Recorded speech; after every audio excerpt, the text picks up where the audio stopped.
Welcome to the show. Hey, Bill, how are you? I am good, thank you. You're good. We got this interview going. It wasn't easy. You're so busy, so busy. Everybody wants a piece of Natasha. So what's happening? The Perishing published in November. It's doing great.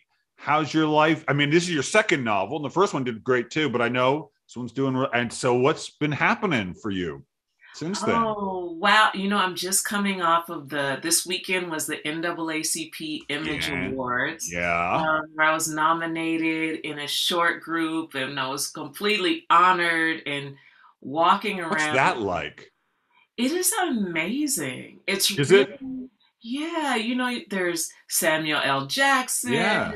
there's Harry and Meghan, and all the famous black voices in America. It was Yep. just, and to be in that room and to be considered worthy of being in that room, whatever, however that means, it felt good. It was a nod, and I got to bring my mom, and I got to Oh, bring my oh, daughter, and I got to bring my husband one night. It was 3 nights of partying. wow. So the last day was the actual award ceremony. A lot of writers realize they want to write. Usually, often it kicks in around 8 or 9, sometimes younger, but sometimes later. Sometimes that. What about you? You feel like someone who wanted to do it young, but I could be wrong. Yeah, I wanted to write, yeah, because I've always done it, but it Yeah. wasn't something that people do. That black people, when I was growing up, Generation X, Yep. and before even, it wasn't something that black people Not did. many. My parents were in Alabama. They were escaping the terrorism of the South to come to Oh, LA to build a life for us. So, right. very much like an immigrant experience, they told me I was Wow. going to be a doctor, lawyer, or engineer. So I Really? So they really were like the immigrant. Like oh you're yeah, going to make something of yourself. What oh were they doing yeah. in Alabama? What were they doing down there? Were they professionals of some kind? Because I don't know how hard that is to be a professional black person in the South in the whatever the 60s or 70s. Yeah, my father, like my grandfather, were math teachers. And Really? so when they Oh, got married, okay. my mom she went to seminary. And then so when they got Oh, married, she moved and became a housemaker. right. My father became a police officer. Um, Oh, all right. yeah, and I was going to be a lawyer. So because I knew I could write and I was Yeah, always writing and it was yeah. something that made sense. So, Right. So take me back to the moment though. All right. So you're a lawyer, you're doing great, making a little money. That's always nice. That's nice. Survival, that's a thing for a lot of artists. It's yeah, it's a not big thing. small, right? It's a thing. But there you are, you're moving and shaking. You're young, you're successful, but the little gremlin of the writer won't go away. So talk to me about that. Were you secretly writing fiction all along, or did you just wake up one day and say, "No, here we go. Every weekend I'm gonna work on this book." How'd that happen?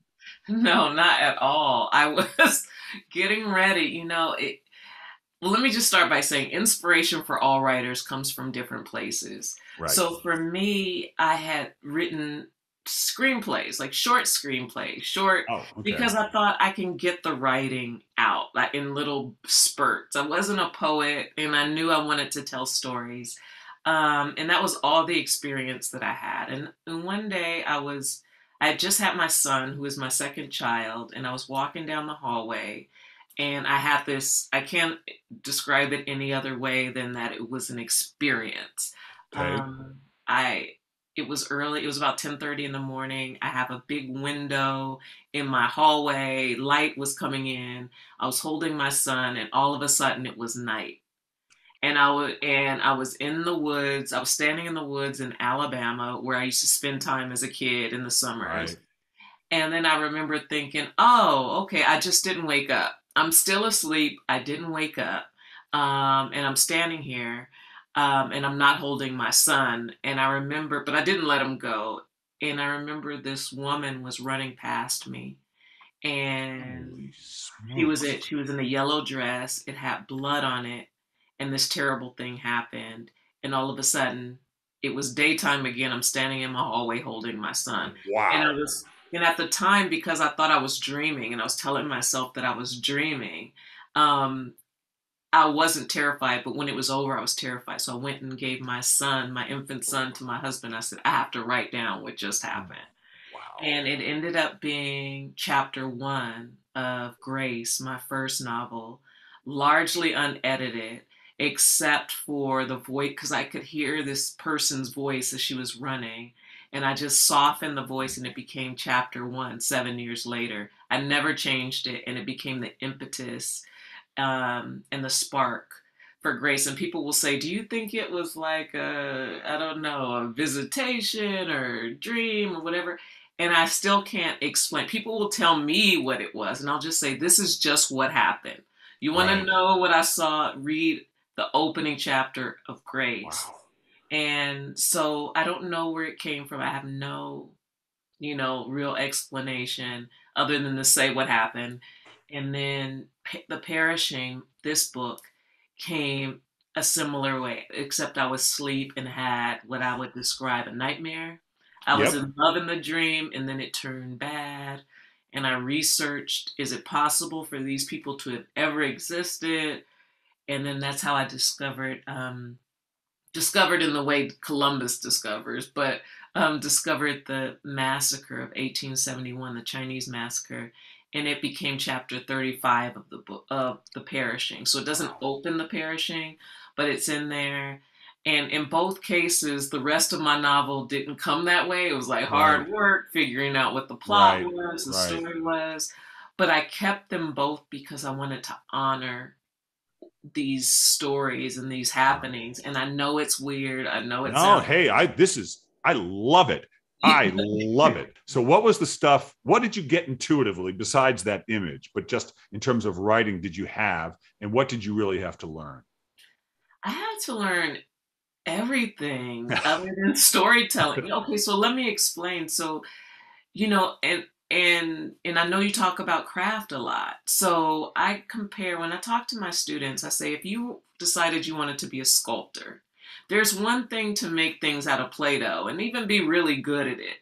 Yeah. It's another thing to learn what your chisel does and when to use it, and what your brush does, or what heat to use. And there's so many things to learn. So similarly, as an artist of writing, you're learning how to use dialogue, how to use voice, how to create setting, pacing. You're learning learning what your tools do.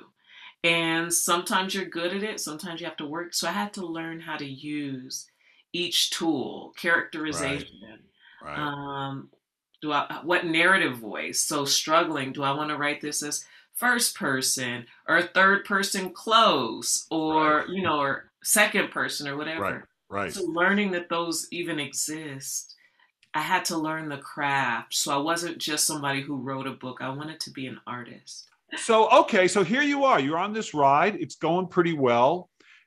You've had two fantastic experiences of these images coming to you. I mean, just these bolts of lightning, it sounds like. That's great. But you've then also done the other side, which is found inspiration through, I'm not going to say perspiration, but by showing up, Hmm. right? Yeah. But the thing I would worry about if I were you, maybe, is like, is another one of those coming? Do I have to wait, or can I just sit down with an idea the way I get a lot of ideas? What do you think? What's your take on that? Both, and just not to worry Good. that that I often share this quote: "What's meant for you will not pass you by." Whether it's a bolt that comes and knocks you over, Right. or the perspiration, it's not going to pass you by. As you just keep moving, keep walking. And the worst thing you can do, because there are legitimate things to worry about. There's a war going on in Yes. Ukraine. There's a lot to worry about. I don't have to remind people, Right. but don't worry about this because it is a privilege to write. A lot of people, even if they wanted to, don't have the means or the time to write, and all of this is a huge investment. So don't worry about that. You just get on the page, you sit down and write. So I've tried to, I've been working on two different novels because I can't decide what I wanted to. Really? Yeah, and the Oh, third one came to me this weekend. And I was like, of course, that's enough. It wasn't a dream, but it was in a conversation, it was a spark. So it comes however it comes, so yeah. just trust that it'll keep showing up for you. And you You don't want know, to block it by worrying. well, Natasha, I got one more question for you. Sure. Put your thinking hat on. What I want you to do is no, don't think. I just want you to answer fast. Uh, if writing, all the writing you've done, going back to when you were a little girl, has taught you anything, it's taught you what? That we should be people who foster hope and tell the truth in the world. That writing has an incredible responsibility, and that's it, to foster hope and to tell the truth. So even when you're hopeless, by telling the truth, you do give hope because you reveal something that needs to be revealed that nobody else has the puzzle piece for but you. And so, in that way, when I talked about being humbled, it's humbled in that way because you're telling the truth, and in that, and you also have to be a little fearless and courageous in order to do that.